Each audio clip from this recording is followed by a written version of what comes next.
لأنین المذنبین احب الی من زجل المسبحین. حدیث قدسی دی الله تعالی وایي ما ته د چا سبحان الله ویل، د چا تلاوت کول، د چا ذکر او عبادت کول دومره مزه او خوند نه راکوي لکه نن چې یو ګناهګار پر سر اچولی او ما ته زګیر وایي یا الله زما څه خطا سوې ده زه معافي غواړم.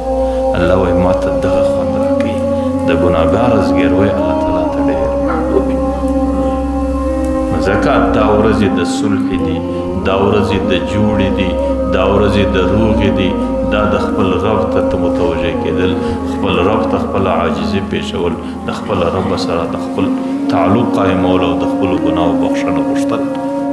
زه په الله قسم اخم دا مې عقیده ده که پر دې ځای باندې دا حاجي صاحب ناست دی، دا حاجي صاحب ناست دی، دا ناست دی، که پر دغه ځای باندې اوس دی په دې خپل ګریوان کې لږ د رب سره په صحیح صلح وکړي، زما د خدای په ذات قسم چې دا مې عقیده ده چې د نن روژه مات پر وخت باندې د جهنم څخه ازادي دستي الله د عرش څخه ناست دی.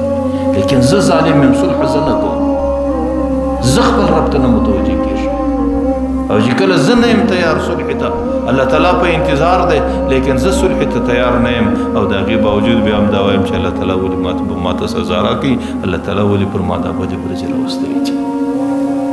ګورئ د صلح دپاره پرون ما درته ویل اولنی شرط هغه دا دی ان یقلع عن المعصیه چې سړی به ګناه ځای پر ځای پرېږدي. چې زه په دې خپل ګریوان کې وګورم سهار و ماښام زندګۍ تصور وکړم د ورځې او د شپې د خپل تجارت او دکاندارۍ د خپل مجلس او د خپلو ویناګانو د خپلو سترګو د خپلو ټلیفوني ترتیبو چې زه کله ننداره وکړم ما ته خپلې ګناهې ټولې رامعلومېږي. د صلح دپاره اولنی شرط دا دی ان یقلع عن المعصیه چې ګناه به ځای پر ځای پرېږدي. بس دا نه مانا پرون ما دا خبره کړې چې ته په روژه کې صوفي سوې صرف د اختر د ورځې انتظار یې چې د اختر ورځ راورسېږي بیا ته ټولې په لګډې کې. دا صلح نه ده. دا نه مانا چې ستا د ورځې روژه ده او تا خوله بنده کړې ده یا په تلاوت تېره کې چې د شپې راسې بیا ستا د چکو کړپۍ دي، بیا ستا د کمبوډو د پتو وار دی. دا صلح نه ده، دا د الله سره مذاق و مسخرې دي. د صلح اولنی شرط دا دی ان یقلع عن المعصیه ګناه به ځای پر ځای پرېږدي. بس. او دویم شرط د صلح دپاره دا دی و ان یندم علیها پر تیره به الله تعالی ته ندامت و پښیماني کوي. ندامت څه ته وایي؟ الندامت تألم القلب. په دې زړه کې درد پیدا شي. سړی چې پر یو شي پښیمانه شي د پښیمانۍ علامه دا ده دا زړه یې ودردېږي، او زړه چې ودردېږي د هغې علامه دا دا سترګې کرار اوښکې راتوکي.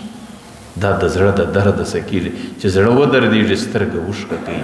پیغمبر علیه صلات وسلام وایي ابکو د صلح په وخت کې خپل رب ته ژړا کوه و ان لم تبکو که ژړا نه درتله فتباکو د ژړا شکل ورته جوړوه. د الله تعالی سره خبرې صرف د ژړا په شکل کې کوه. او ندامت او پښیماني خپل رب ته پیښول دا عجیبه شی دی. کله کله انسان د کم ځای څخه کم ځای ته رسي. ندامت او پښیماني به صحابه وکوله چې کله به د الله رسول ناراض سو، چې کله به دا عقیده سو چې زموږ د دین خبره خرابه ده. وضاقت علیهم الارض بما رحبت. بیا به د مځکه ورباندې تنګه سوله. بیا به د کور پرېښوئ، په بچانو به نه پوهېدئ، په کور به نه پوهېدئ، په زندګي به نه پوهېدئ، په خوراک به نه پوهېدئ. بیا به کلی پرېښوئ په دې ځنګلو کې به یې ځغستل. وضاقت علیهم انفسهم چې بیا به خپل ځان ورباندې تنګ نفستنګي به یې کېدل. اخر به یې د ځانه بېزاره سو چې در څو پورې به 2 رکعاته صلات توبه نه وای کړې، در څو پورې به خپل اوښکې خپل رب ته نه وای تو کړي، در څو پورې به د رب رسول د ځان راضي کړی نه وای. در هغې وخته پورې به بیا د زړه تنګولو، بیا به دی په ژوند په اولاد، بیا به دی په خوراک او په څښاک په زندګي به نه پوهېدی. ندامت او پښیماني دې ته ویل کېږي.